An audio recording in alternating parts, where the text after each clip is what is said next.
So yun po guys, ayan magandang araw po sa lahat, especially po sa mga charity viewers po dyan ng PB Team at sa lahat po ng sobrang nagmamahal kay Krishna Peking Koreana at kay Sir Paul Pugong Biyahero. So in this video po is another topic po yung pag-uusapan po natin. So ito po ay mula pa din po sa naging live ni Krishna last April 19 po ng hapon, kung saan nga po is may nag-comment nga po about sa dapat mag-aral nga pong muli si Krishna. At yun nga po, sinagot nga po ni Krishna yung comments po na iyon, since marami-rami din po yung or actually majority po ng mga nagmamahal kay Krishna is gusto po talaga nila na magpatuloy si Krishna sa kanyang pag-aaral, kasi alam naman po natin na malaki po ang maitutulong nito para kay Krishna, especially balang araw.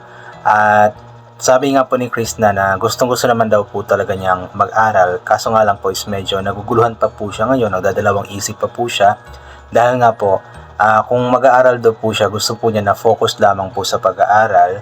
However, gusto rin po niya na ipagpatuloy po yung kanyang ginagawa ngayon na pag-vlog. So kung sakali man kasi naisip din ko rin po na mahirapan din po talaga si Krishna, since kapag mag-aaral po siya, first is talagang mafo-focus po siya, talagang yung kanyang attention is talagang mapupunta lahat sa pag-aaral. Siguro may mga times na makakapag-vlog po siya, pero hindi palagi. Siguro mga Saturday or Sunday, kasi kung Monday to Friday, I'm sure naman maraming mga assignments every day, so mahihirapan si Krista na mag-vlog, mag-edit.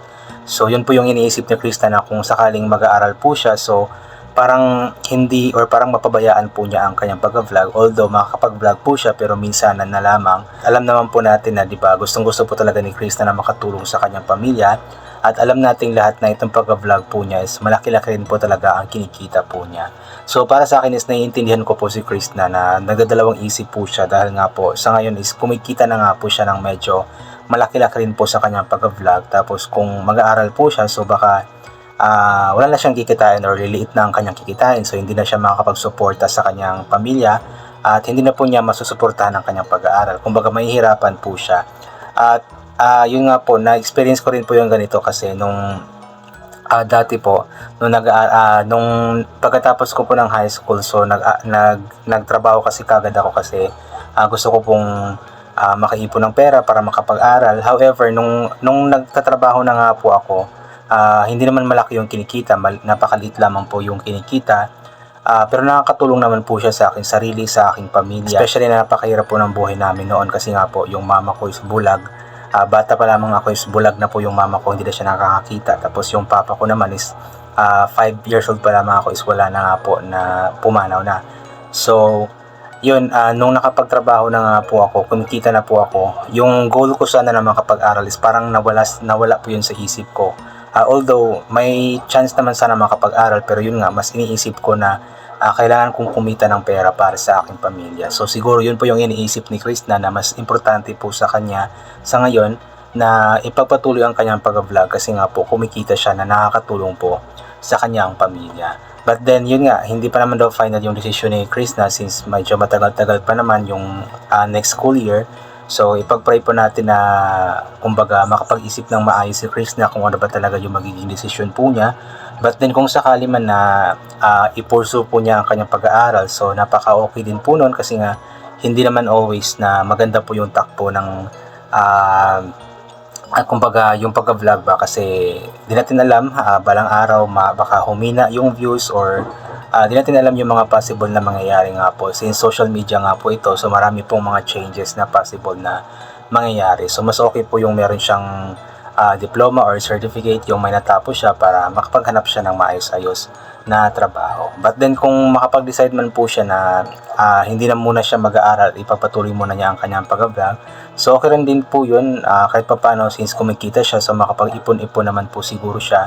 At kailangan lamang po talaga niyang gamitin sa maayos po yung pera po niya, para hindi rin po masayang yung sacrifice po niya sa pag-vlog. And alam ko naman na si Krishna talaga, yung kanyang pera is talagang ginagamit po niya sa tama, ginagamit po niya sa maayos.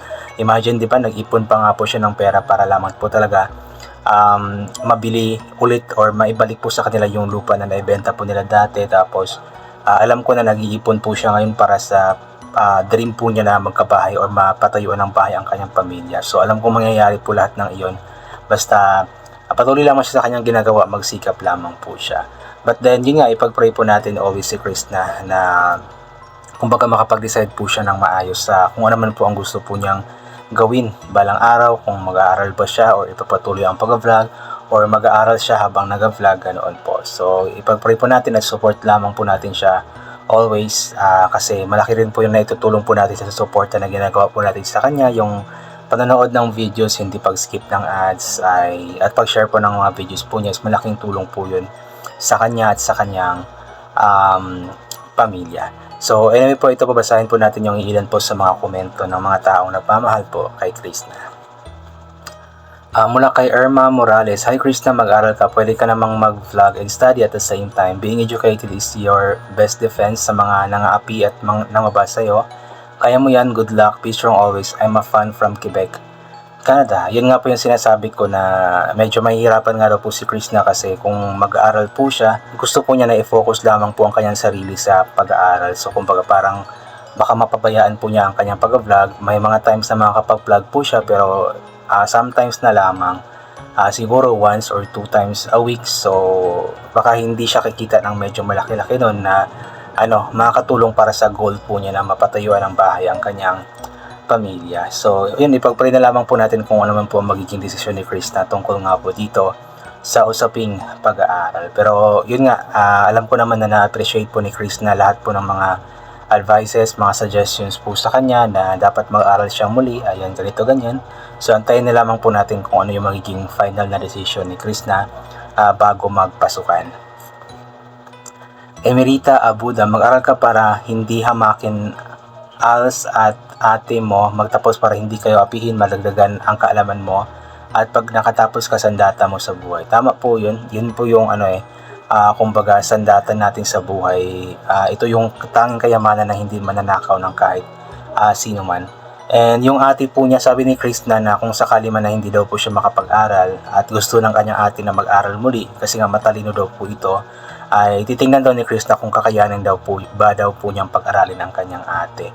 However nga lang, itong ate po niya is I believe meron pang maliliit na mga anak, so baka mahirapan din, but then di natin alam, baka magawaan ng paraan, diba? At least kahit papano, isa man lang sa kanilang pamilya is makatapos nga po sa pag-aaral. Malaking bagay na po iyon.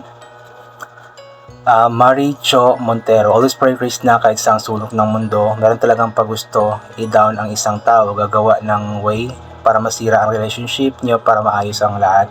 I love you, Chris Pao, sobrang bait kasi ninyo ni Sir Paul, ganyan talaga, merong maninira dahil sweet kayong dalawa. I love you, Chris Pao, miss you ng dalawa." Yan, totoo po yun, talagang marami pong mga tao po kasi na ang gusto is manira lamang po talaga, manirang puri. Pero yun nga, ipag-pray na lamang po natin na matapos na po itong mga issue po na ito, itong bashing po na ito, para maging maayos na nga po ang lahat.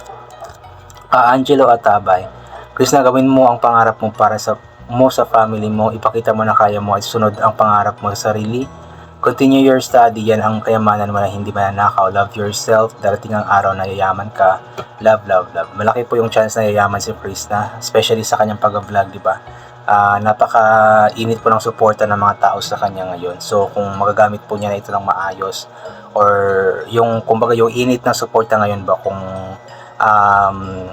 i-grab po niya ito, like yung mag-vlog siya na mag-vlog, ay alam kong malaki talaga ang may ipon ni Krishna sa ginagawa po niya ngayon. Jocelyn Dagan, "Hi Krishna, importante talaga may pinag-aralan, walang bobo kung mag-aral ka, iyang ang yaman na hindi makukuha sa iyo, God bless." Totoo po yun.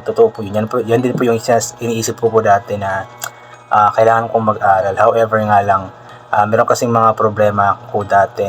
May mga problema ako dati na reason kung bakit nahihirapan din po akong makapag-admit or makapag-aral. Unang-una, nagkaroon, after nga pong graduate ako ng high school, meron sanang scholarship dito. Full scholarship po yun eh. However nga lang, is na-scam po kami. Wala pong budget para sa freshman daw po. So nakapag-aral na ako ng at least 2 months po yata. Then during the term, midterm exam sana, yun, nagre-request na kami ng fund, allowance, pambayad sa midterm exam doon sa scholarship sana. However, walang budget. So ang naging problema doon ay hindi kami nakahanap ng pambayad. So nagkaroon ako ng utang sa school hanggang ngayon ng more than 10k at hindi pa nabayaran. And yung ano ko sana, yung grades ko sana doon is matataas po sana yun kasi yun, active ako dati. However, bumagsak po lahat, na fail po lahat dahil nga po hindi ko natapos yung first term, especially yung midterm exam. Kaya yun po yung naging problema ko po. After that is gusto ko sanang mag-aral po ulit. However, yung credential ko nga po sa dating school is yun nga po, meron akong utang doon and failed po siya or drop po yung nakalagay po doon sa credentials. Kaya nahihirapan din po ako na gamitin po yun kung gusto kong mag-aral po ulit. Pero since may tumulong po sa akin na isang para siyang leader po ng mga lumad or katutubo, instead na kunin ko po yung credential ko sa college, ay ang kinuha po niya is yung certified true copy na lamang po ng high school or 4th year card ko po, high school card ko po, at nakuha naman po niya iyon.